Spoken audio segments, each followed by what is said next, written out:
Ovo je priča koja je počela u Beču 1819. godine. Skupina uglednih članova Bečkog društva došla je na zamisao pomoći ljudima neovisno o njihovom socijalnom statusu kako bi se osamostalili uživajući rezultate svog svakodnevnog rada. Tako što će štedjeti svoj zarađeni novac.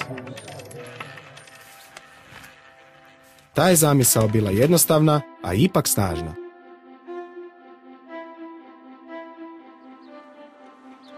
Prvi smo otvorili vrata jedne financijske ustanove običnim ljudima. Prvi smo im pružili priliku da štede od svoje zarade. Prvi smo poboljšali život običnih ljudi. Prvi smo unaprijedili zajednice.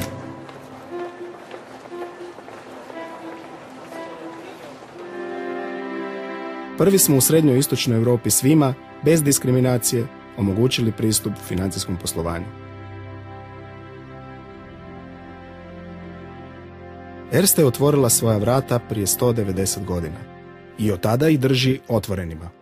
Jednako u godinama koje pamtimo kao dobre, kao i u onima koje pamtimo kao loša vremena.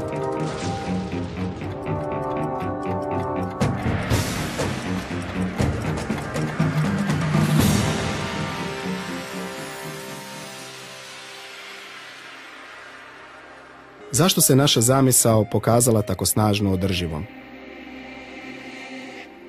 Jer je duboko ukorijenjena u humanosti, najplemenitijem obliku ljudskog postojanja. Jer se temelji na uvjerenju da svatko u životu treba imati priliku stati na svoje vlastite noge.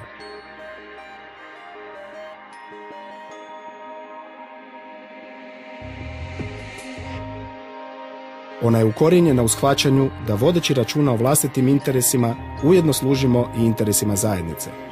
Ako želimo živjeti u boljem svijetu, moramo se pobrinuti da drugi ne zaostaju.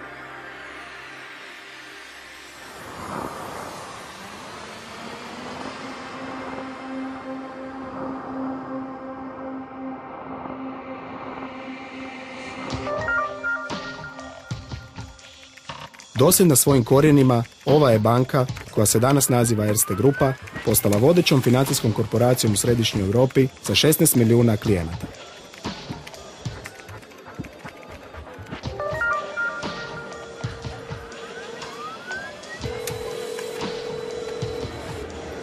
Halo, dobar dan.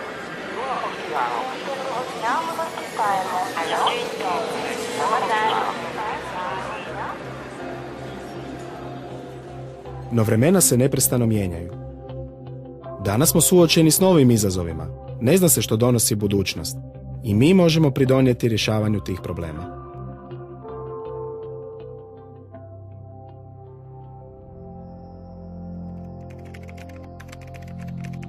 Da bismo to učinili, moramo se sjetiti kako smo počeli.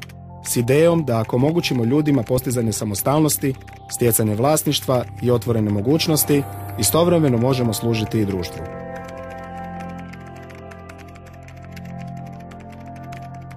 Možemo li obnoviti ideale iz 1819. za današnji svijet? Možemo, ali ne obnavljanjem romantičnog pogleda na prošlost, nego rješavanjem stvarnih problema, stvarnih ljudi.